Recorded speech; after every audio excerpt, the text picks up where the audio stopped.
Shalom Mami and Daddy. Ini adalah panduan atau cara anak-anak dalam mengikuti ibadah online kids. Para mom and dad diharapkan bisa membantu anak-anaknya untuk mengikuti selama ibadah berlangsung. Kita percaya bahwa Tuhan Yesus ada dimanapun, akan tetapi Tuhan juga ingin melihat anak-anaknya sungguh-sungguh dalam mengikuti ibadah. Yuk kita masuk ke langkah yang pertama. Siapkan anak-anak layaknya seperti waktu mereka mau ke gereja. Tapi mungkin sementara melalui media dulu ya, moms and dad. Siapkan televisi atau HP sebagai sumber medianya agar bisa terhubung langsung ke channel YouTube. Lalu setelah itu anak-anak juga berdoa terlebih dahulu sebelum memulai ibadah online.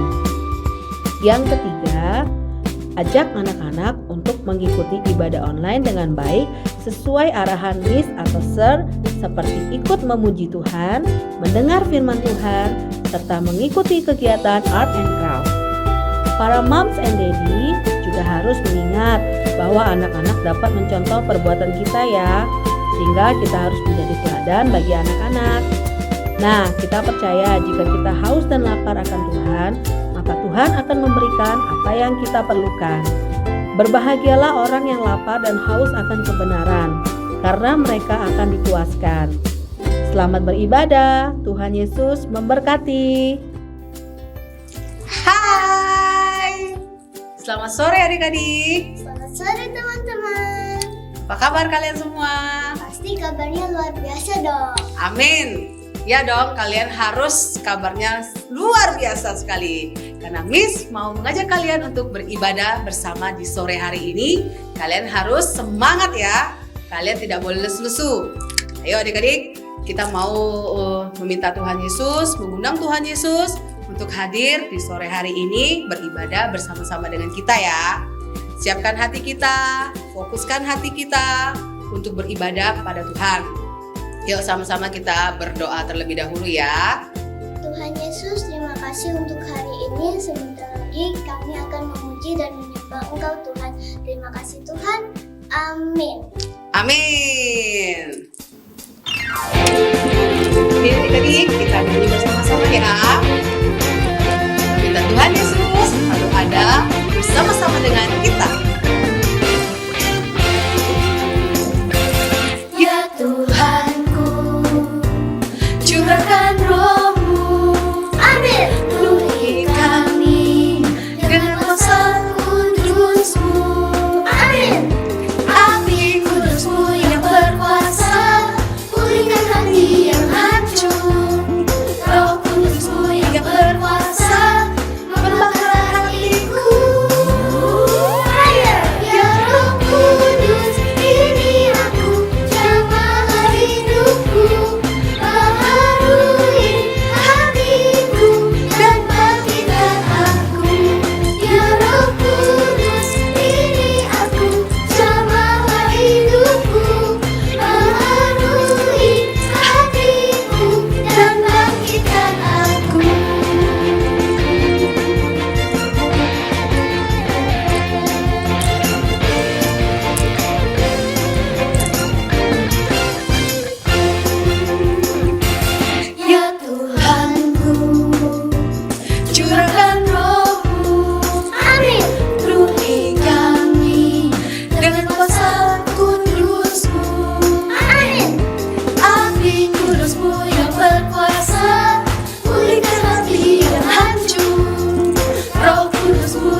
Siapa yang semangat sore hari ini? Kita menyembah Tuhan tadi.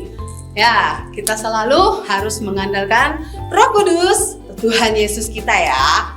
Ya adik-adik, sore hari ini kita juga mau mendengarkan sharing firman Tuhan dan juga kegiatan seperti biasa bersama dengan Miss Vina. Silakan Miss Vina.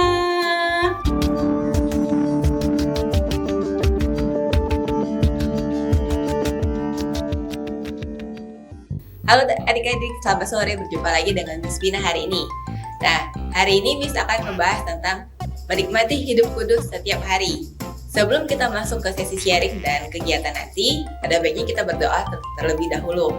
Mari kita ambil sikap doa, lipat tangan, tutup mata. Ya Tuhan, terima kasih kami hari ini masih boleh ikut ibadah online. Sertai kami mau membuka hati kami, ajari kami ya Tuhan apa yang ingin Kau ajarkan mengenai hidup kudus. Kami mau belajar dan kami mau menerimanya dalam nama Tuhan Yesus, amin. Nah, sesudah kita berdoa, Miss hari ini mau tanya, hidup kudus, apakah adik-adik tahu apa sih artinya hidup kudus? Di Alkitab banyak tertulis tentang hidup kudus, roh kudus.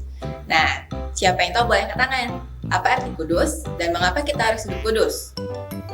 Nah, Miss mencoba menyederhanakan pengertian dari hidup kudus. Mengapa kita harus hidup kudus? Di Alkitab di Perjanjian Lama di Imamat pasal 19 ayat kedua, Musa berkata kepada bangsa Israel agar mereka hidup kudus karena Tuhan Allah itu kudus. Jadi, Tuhan yang menciptakan kita serupa dan segambar dengan Tuhan. Karena Tuhan itu kudus, maka kita juga harus kudus. Lalu di 1 Tesalonika pasal keempat ayat ke-7, Allah memanggil kita untuk melakukan yang kudus, bukan untuk melakukan hal-hal yang cemar. Jadi, Tuhan banyak memberikan perintahnya di Alkitab kepada kita agar kita melakukan hidup yang kudus. Karena di Ibrani pasal ke-12 ayat ke-14 dituliskan, tanpa kekudusan kita tidak bisa melihat Tuhan. Jadi, adik-adik ingin kan melihat Tuhan? Kalau kita ingin melihat Tuhan, maka hidup kita harus kudus. Lalu apa sih arti kudus? Miss merangkum itu dalam bahasa Ibrani artinya naik lebih tinggi, terpisah, tidak tercampur dengan yang lain. Maksudnya, kita sebagai anak-anak Tuhan hidup di dalam dunia, tercampur dengan anak-anak dunia yang hidup secara duniawi. Terpisah di sini dalam arti hidup kita harus sesuai dengan firman Tuhan. Kita harus mengikuti perintah Tuhan, bagaimana cara kita untuk hidup. Tuhan memanggil kita untuk hidup kudus, kita harus hidup menurut perintahnya. Jangan sampai misalnya teman kita yang tidak mengenal Tuhan mengajak kita untuk bisa membolos sekolah. Nah, sebagai anak-anak Tuhan yang hidup kudus, maka kita harus berani untuk menolaknya. Bukan berarti kita nggak boleh berteman dengan orang-orang dunia, tetapi kita harus mengambil sikap bagaimana kita bisa bersikap yang kudus, memilih pilihan-pilihan yang membuat kita untuk hidup kudus, dan jangan mengikuti ajakan-ajakan dunia. Di bahasa Inggris pun dituliskan kudus yaitu adalah cut above, yaitu hidup di atas rata-rata. Jadi adik-adik adalah anak-anak pilihan Tuhan, hidup kita harus kudus dan hidup kita harus di atas tuntutan standar dari dunia. Lalu, bisakah kita hidup kudus? Bisa nggak adik-adik hidup kudus? Miss juga masih belajar. Kita semua itu bisa hidup kudus. Jadi jangan sampai kita terpaku hidup kudus itu susah. Tuhan itu susah. Bagaimana kita bisa meniru Tuhan? Sangat jauh istilahnya manusia dengan Tuhan untuk hidup kudus. Tetapi ingat, Tuhan Yesus sudah mengorbankan dirinya di kayu salib untuk menguduskan kita semua. Jadi dosa-dosa kita, masa lalu kita sudah ditebus oleh Tuhan Yesus di atas kayu salib. Juga Tuhan sudah memberi kita Roh Kudus untuk menuntun kita dan menolong kita bagaimana cara kita untuk hidup secara kudus. Jangan mengandalkan kekuatan adik-adik sendiri. Ketika kita mengandalkan kekuatan kita sendiri, maka kita pasti tidak akan bisa mencapai hidup yang kudus. Lalu bagaimana sih cara untuk hidup kita kudus? Yang pertama, kita harus hidup bergaul dengan Tuhan, membaca Alkitab, sering berdoa. Dan yang pasti, menaati dan melakukan perintah Tuhan. Contohnya, kita harus menghormati orang tua, rajin belajar untuk adik-adik yang masih sekolah, lalu mungkin rajin beribadah. Jangan mencontek di sekolah misalnya, dan tidak boleh berbohong. Nah, Miss mau tanya, adik-adik tahu nggak siapa tokoh Alkitab yang hidupnya kudus semasa hidupnya? Di Di Alkitab itu ada 2 orang yang tidak mengalami kematian. Dalam arti dia langsung diangkat Tuhan ke surga. Ada 2, yaitu satu Henok dan kedua Elia. Nah, hari ini Miss akan membahas tentang Nabi Henok. Henok adalah keturunan dari Adam dan Hawa. Dia keturunan yang ke-7. Nah, adik-adik bisa lihat di gambar ini ya. Ada Adam dan Hawa punya anak Set. Lalu selanjutnya lagi ada Enos, Kenan, Mahalalel, Yared. Lalu yang ke-7 itu ada Henok. Nah, zaman dulu Adam dan Hawa ketika dia turun ke bumi, dia menceritakan tentang kebaikan Tuhan. Bagaimana Tuhan itu kepada keturunan-keturunannya. Jadi anak dan cucu Adam hidup di dunia berdampingan dengan anak-anak dunia. Tetapi keturunan Adam dan Hawa mengenal siapa itu Tuhan. Lalu Henok hidupnya dituliskan di Alkitab. Dia hidup bergaul dengan Tuhan. Jadi Miss percaya dia setiap harinya berdoa, bersekutu, mencari Tuhan. Dia sering berdoa setiap harinya dan tidak mengikuti cara hidup orang dunia. Dilihat di gambar, dia berdoa, lalu umur 65 tahun, Henok mempunyai anak, yaitu Metusalah. Nah, pada zaman Adam dan Hawa, umur manusia itu bisa ratusan tahun, bukan kayak sekarang. Kalau 100 tahun itu sudah sangat hebat. Tetapi Henok hidup 365 tahun, dia sepanjang hidupnya hidup bergaul dan mencari Tuhan. Jadi pada saat dia berumur 365 tahun, Tuhan bersabda kepada Henok, dia mau mengangkat Henok naik ke surga. Nah, jadi Henok tidak mengalami kematian. Dia langsung diangkat Tuhan naik ke surga. Dan sebelum itu juga Tuhan memberikan nubuatan-nubuatan tentang akhir zaman kepada Henok. Nah, jadi kalau kita hidup bergaul dengan Tuhan, kita rajin mencari Tuhan, rajin membangun hubungan dengan Tuhan, Miss percaya kita semua pasti akan hidup kudus seiring waktu dan Tuhan akan mengangkat kita semua naik ke surga. Amin, adik-adik.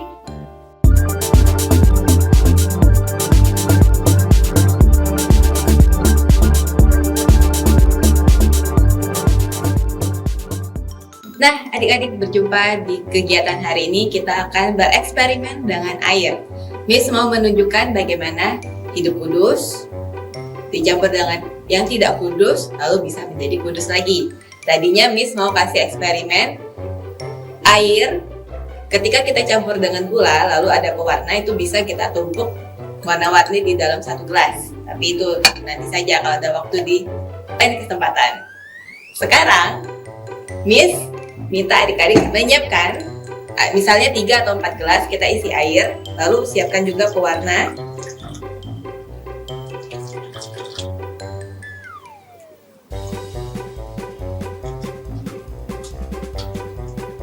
Nah, di sini ini adalah air yang bersih, air putih. Lalu kita kasih pewarna 4 macam, terserah adik-adik mau warna apa.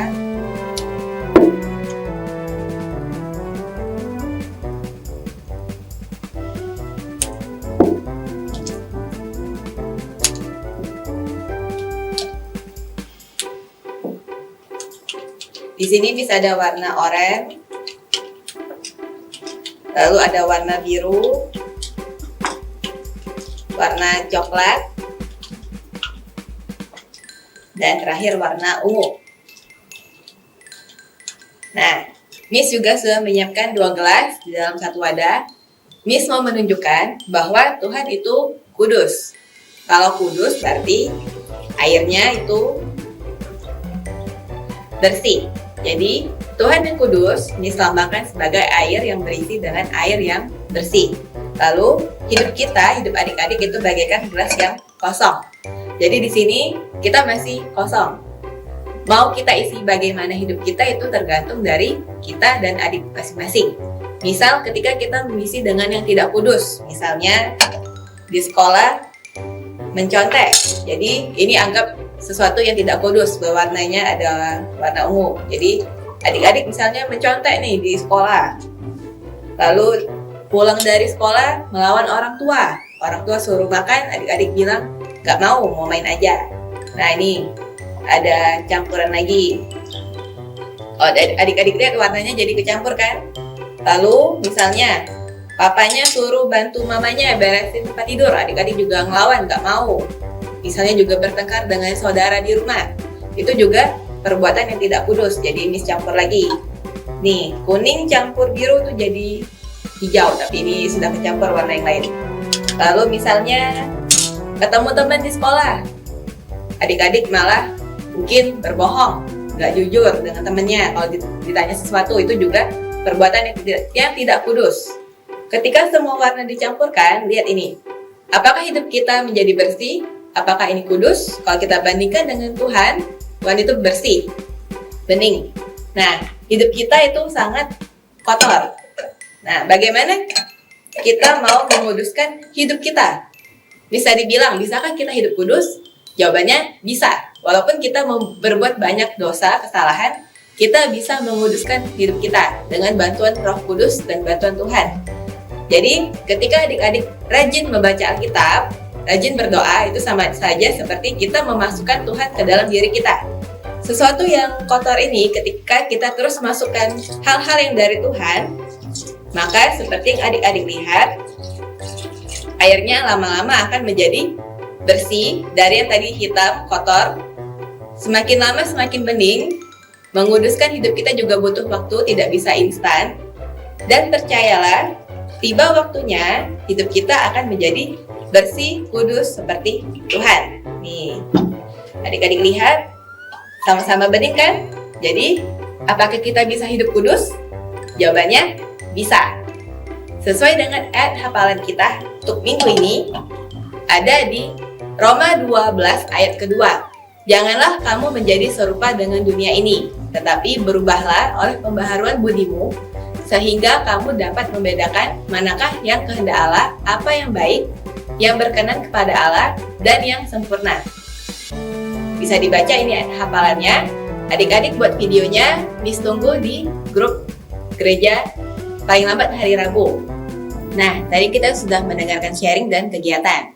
Sekarang saatnya kita doa untuk bangsa. Mari kita ambil sikap doa terlebih dahulu, lipat tangan dan tutup mata. Ya Tuhan, terima kasih kami hari ini boleh belajar mengenai hidup kudus. Kami mau belajar ya Tuhan dan menikmati hidup kudus setiap harinya bersama Engkau. Kami juga berdoa untuk bangsa kami. Kami percaya corona akan segera berlalu. Engkau berikan kesembuhan bagi orang-orang yang terkena virus corona, dan Engkau berikan kekuatan juga kepada tenaga medis yang ada di garis depan. Engkau juga sertai keluarga kami, gereja kami, agar kami semua dapat selalu sehat setiap harinya, dan kami serahkan 1 minggu kehidupan kami ke dalam tangan-Mu. Terima kasih ya Tuhan, kami serahkan semuanya ke dalam tangan-Mu dalam nama Tuhan Yesus, amin.